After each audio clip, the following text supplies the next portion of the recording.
రెడీగా ఉన్నారు. తప్పకుండా. హలో హలో హలో అండి, నమస్తే సార్. మాట్లాడండి సార్, మీ పేరు ఎక్కడి నుంచి కాల్ చేస్తున్నారు? చంద్రశేఖర్, న్యూస్ వీడ్ నుంచి. చెప్పండి సార్, ఎవరి గురించి తెలుసుకోవాలనుకుంటున్నారు మీరు? చెప్పండి సార్, మీ పాప పేరు, పాపది డేట్ ఆఫ్ బర్త్ చెప్పండి. పాప పేరు చెప్పండి. 3 నవంబరు 2018 నైట్ 11 గంటలకి. ఓకే, 11:11కి పుట్టింది. ఎక్కడ పుట్టిందండి పాప? విజయవాడలో. ఇంతకీ పాప పేరు చెప్పలేదు. సారీ, టీనా. ఓకే అండి, మనతో పాటు అయితే గురువు గారు ఉన్నారండి. మీకు ఎలాంటి సమస్య ఉందో గురుగారితో వివరించండి. మాట్లాడండి సార్. సాయిరామ్ అండి. సాయిరామ్, చెప్పండి మీ సందేహం ఏంటి?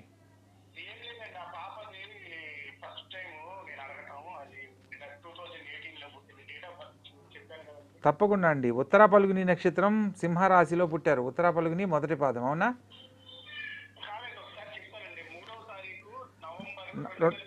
అవునండి, 2018 నవంబర్ 3 రాత్రి 11:11 పుట్టిన సమయం ప్రకారం ఉత్తరా నక్షత్రం మొదటి పాదము సింహరాశిలో జన్మించిన జాతకులు అవుతారు.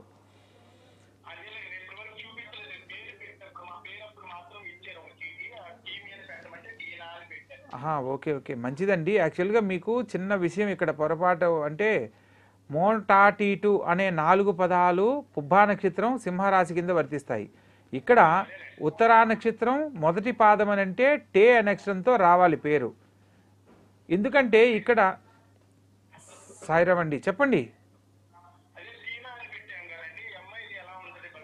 తప్పకుండా, ఎవరైనా సరేనండి, మొట్టమొదటిగా సింహరాశిలో పుట్టిన ఆడపిల్లలకు వారి ద్వారా జన్మకారకులైన తల్లిదండ్రులకు భాగ్యం చాలా అనుకూలంగా కలిసి వస్తుంది. మీరు ఈ పాప మంచి ఉత్తమ జాతకురాలు. మీరు పాప జాతకం గురించి అస్సలు చింతించాల్సిన అవసరం లేదు. జాతకరీత్యా మంచి రూపవతి, గుణవంతురాలు, ఉన్నతమైన జీవితంలో స్థిరపడే యోగ్యత ఉంది. మంచి విద్య ద్వారా ఉన్నతమైన జీవితంలో స్థిరపడే యోగ్యత ఉంది. షష్టమ స్థానంలో శని సంచారం కూడా ఉంది. మంచి జాతకురాలుగా చెప్పవచ్చు.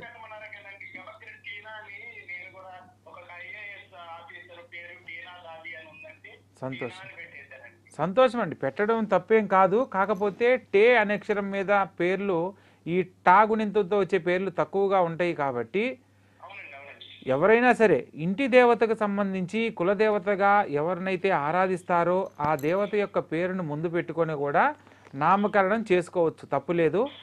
కాకపోతే ఇక్కడ మీరు పెట్టిన పేరులో ఏమో సింహరాశి పుబ్బా నక్షత్రం వస్తుంది, జన్మ నక్షత్రం ఏమో ఉత్తరా నక్షత్రం వస్తుంది.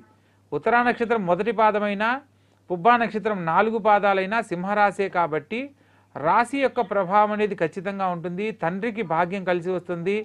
తండ్రి ఏదైతే వృత్తిలో ఉన్నాడో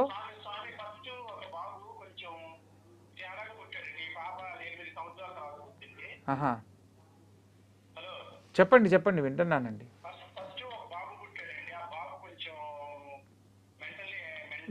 మీరు చెప్పక్కర్లేదండి. మీరు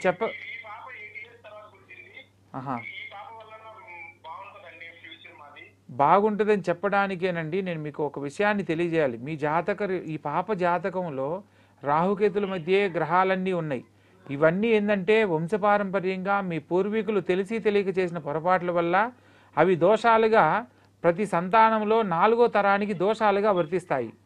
అందువల్ల మాత్రమే మీకు వంశోద్ధారకుడు పుట్టిన ఈ కొన్ని జాతకానికి సంబంధించి మెంటల్లీ డిసార్డర్గా గాను లేదా అంగవైకల్యంగా గాను ఇలాంటివి మీ జాతకంలో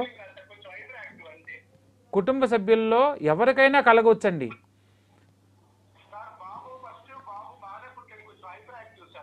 ఓకే ఓకే, అండ్ ఒకటండి,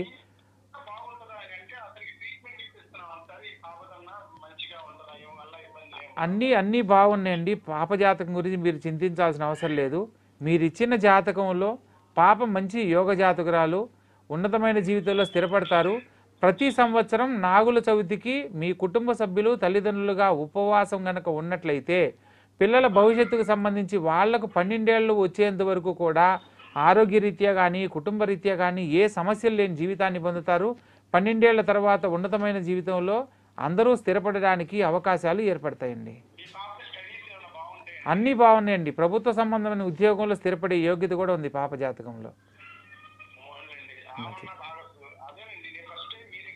సంతోషం అండి, సంతోషం. మీకు ఏదైనా సందేహం ఉన్నట్లయితే నేరుగా కాల్ చేసి కింద స్క్రోల్ అవుతున్న నెంబర్కు కాల్ చేసి తెలుసుకునే ప్రయత్నం చేయండి, వివరంగా తెలియజేస్తాను. సో విన్నారు కదండి గురుగారు చెప్పిన రెమెడీస్ అయితే